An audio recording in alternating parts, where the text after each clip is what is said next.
En Lucas 23, 32, el texto dice así. 23:32 il testo dice così. Después se los leo, Ve lo leggo,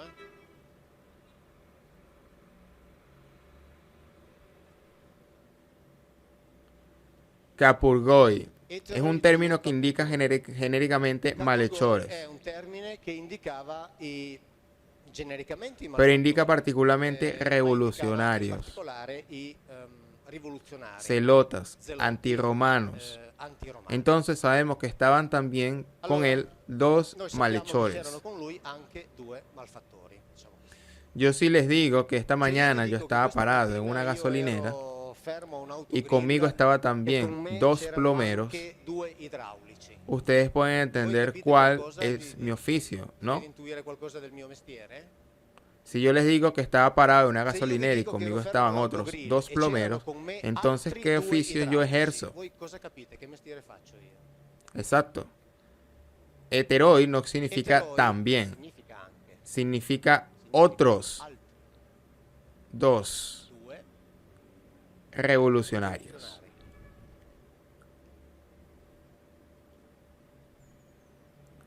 En los evangelios leemos, Noi estaban leggiamo, también c'erano dos anche revolucionarios. due rivoluzionari. Nelle En traduzioni griego está escrito in greco c'è otros scritto dos altri malhechores. due malfattori. Él forma parte de ese grupo, este Jesús. No solo cuando Judas Quando Giuda efectúa su compie il suo traición, tradimento, se dice si que él dice che llegó lui arrivò la bon speiran,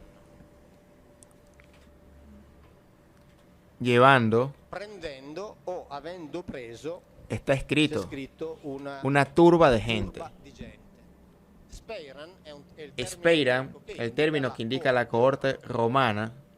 Ahora Judas nunca podría haber llevado una cohorte, porque los romanos jamás se lo hubiesen permitido. Una cohorte romana de la 10ª parte de una legión, 600 soldados armados hasta los dientes. 600 soldati armati fino ai denti.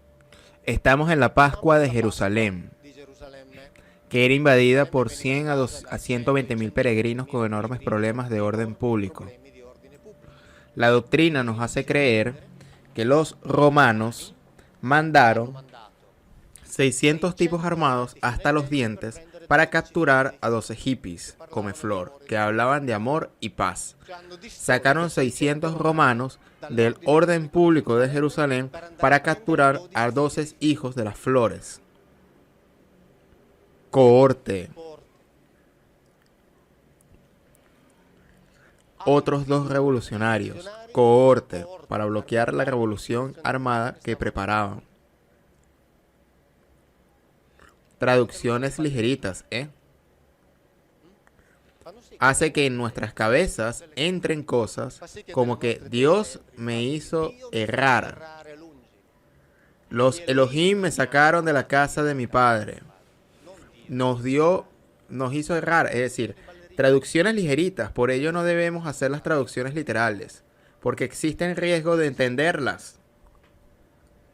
Y si la gente la entiende, lo va a entender.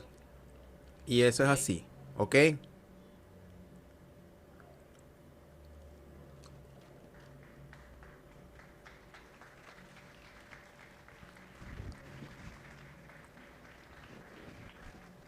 Gracias. Ma Hagamos siempre los razonamientos de los ignorantes. Así los sabios no se van a enojar.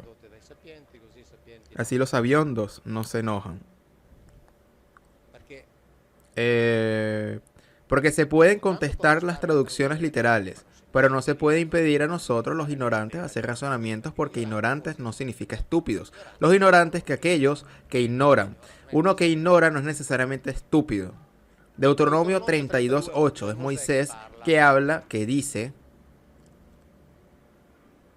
e dice cuando el Altísimo, en hebreo es Elión, ebraico Elion, destruía a las naciones su herencia, o distribuía a las naciones su herencia, cuando definió los hijos del hombre, fijó los confines de su pueblo, según el número de los hijos de Israel.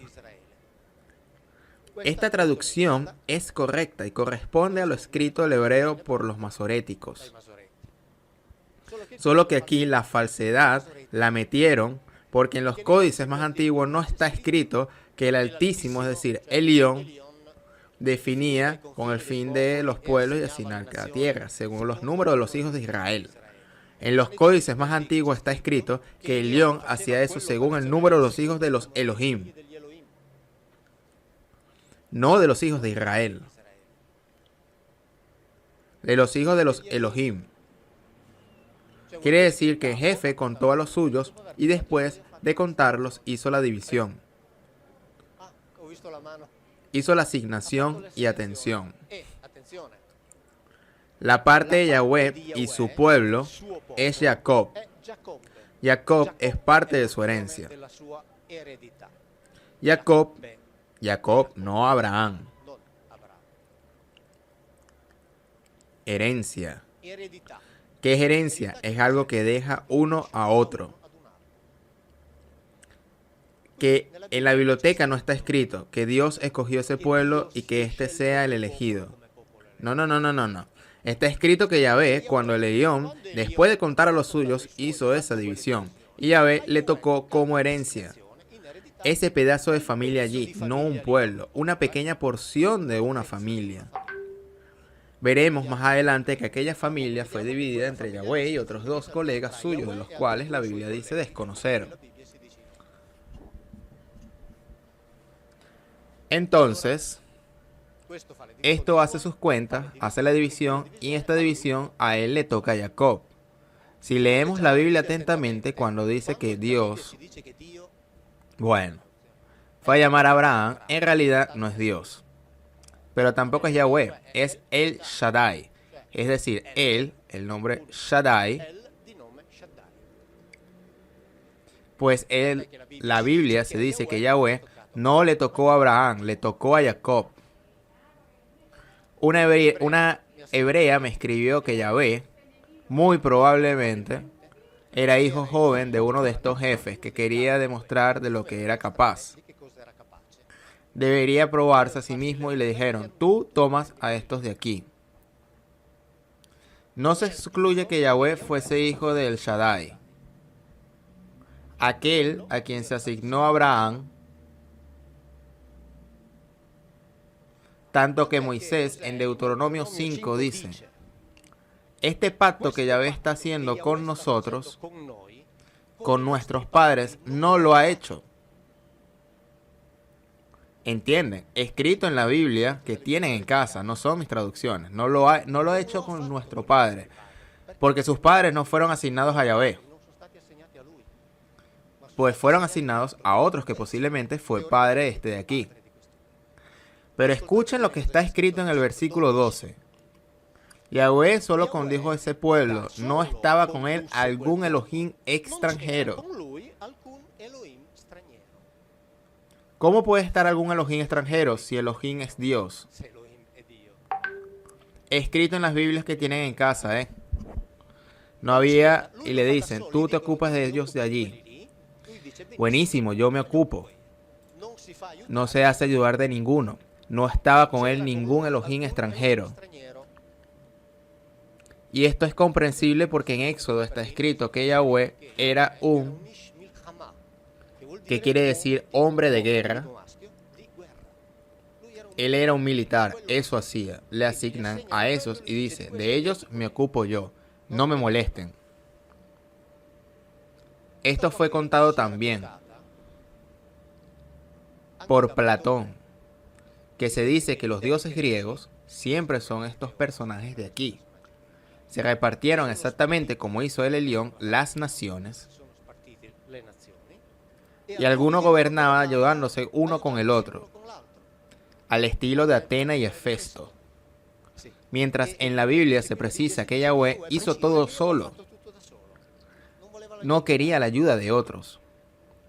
En las historias sumerio-acadias, de las cuales deriva esta historia, porque no es una invención de los hebreos este relato, está escrito una cosa bellísima, bellísima. A ver, que cuando el jefe de esos allí, que allá se llaman Anunna o Anunnaki, según sea el sumerio o el acádico, cuando el jefe hizo esa asignación, muchos de ellos estaban conformes porque habían recibido asignaciones muy interesantes. Otros no estaban conformes porque habían recibido asignaciones de escasa importancia y muchos estaban muy inconformes porque nada les habían asignado. Y los autores bíblicos les interesa solo hablar de la relación entre ellos y este de aquí. De los otros no se menciona, tan solo alguna mención, cualquier ejemplo tal vez las veamos, mientras los otros cuyos relatos no terminarán en las manos de los teólogos nos contaron.